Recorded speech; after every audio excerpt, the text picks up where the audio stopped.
Hi, I've been tagged, so I'm going to tell you just a little bit more about myself. I went to high school between 1952 to 1956, had absolutely no skills whatsoever in either hitting a ball or catching a ball.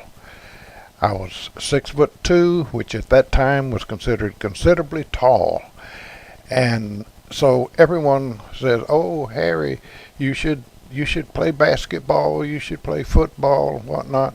Trouble is, I had no skills at that, and so I suffered a great deal of ridicule all through high school over being such a fumbling person. And so I just turned to hunting and fishing, and I suppose to this very day have an aversion to athletic competition of any kind, and have no interest whatever in watching as a spectator. I was drafted into the Army as a conscientious objector. I was the first one in my county or parish to take that posture, and when asked why, they wanted to know what I had read. I said, well, I did read the writings of Leo Tolstoy. Well, afterwards they removed all of Leo Tolstoy's books from the library and they're banned now. But I served honorably, got an honorable discharge, and even got my first home financed with a VA loan. When I was in the Army, they found that I not only could type, but that I could type quite fast. And so they put me in a military pay section, which was good, because I found that I liked paperwork. I'm the only man living I know that's ever said that I like paperwork. But I do. I went on to get a degree in economics and entered the field of sales. In the field of sales, I sold industrial products in Texas, Michigan, Indiana, Ohio, Kentucky, and Louisiana, and ended up, I guess I spent close to 20 years in management in one area or another. I'm 71 years old, retired, and love every moment of it. I think part of it's due to the fact that when I did retire, I decided that I had spent my entire lifetime being subservient to organizations. And invariably, I would end up with an office of some kind, which means you're responsible for the program, means you've got to be there every time. And so I took an oath to myself that I would not join some little dookie club that listened to some little speaker who tried diligently to have something to say and maybe have a prayer. I decided to have nothing to do with playing games like that. I was raised as a Baptist. I've taught Sunday school. I've sung in the choir. I've led the music. I've done it all. Then I spent 20 years studying the Urantia book, and I was quite devoted to that and structured my website around it. And then later I spent 4 years studying the Paget messages. But as I took close stock on all of this, I found that for all of my increased knowledge, I had not learned to love either God or man more. That it was just knowledge. Well, I didn't throw out the baby with the bathwater. I guess this group would define me as a theist and a vegan. My time is spent studying things that were written prior to, say, 50 AD.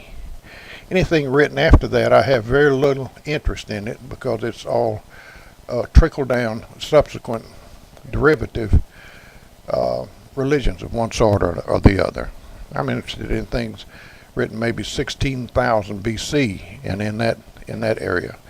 I'm also interested in astrotheology. But I think my real passion these days is in the field of veganism. In the area of veganism, possibly because it's so neglected by others, it gives me expression to a nature that I developed some years ago.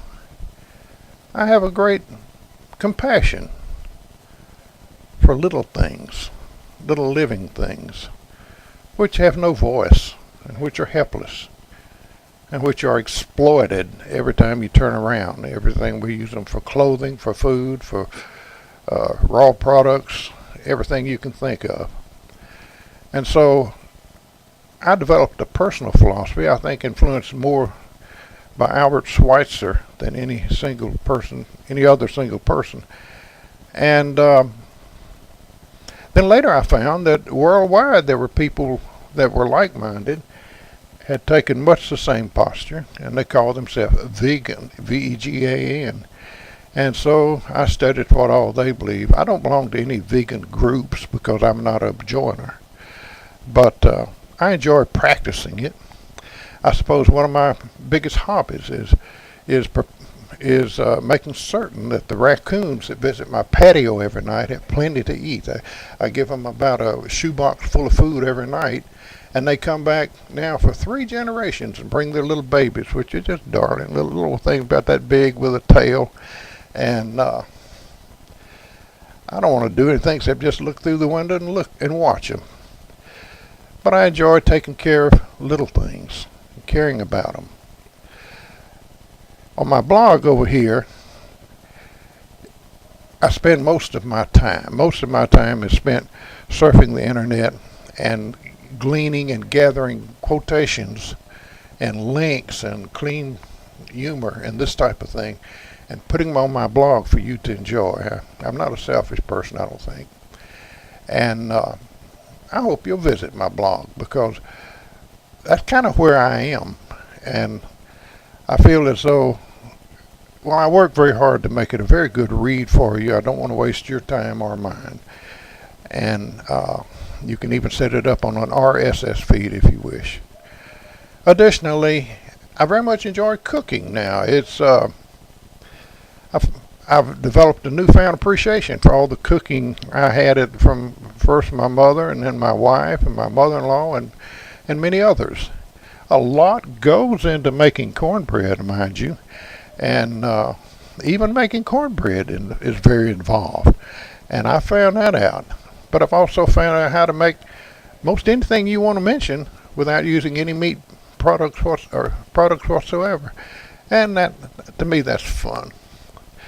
Well, I don't think I'm all that interesting a person. Most people don't find me so.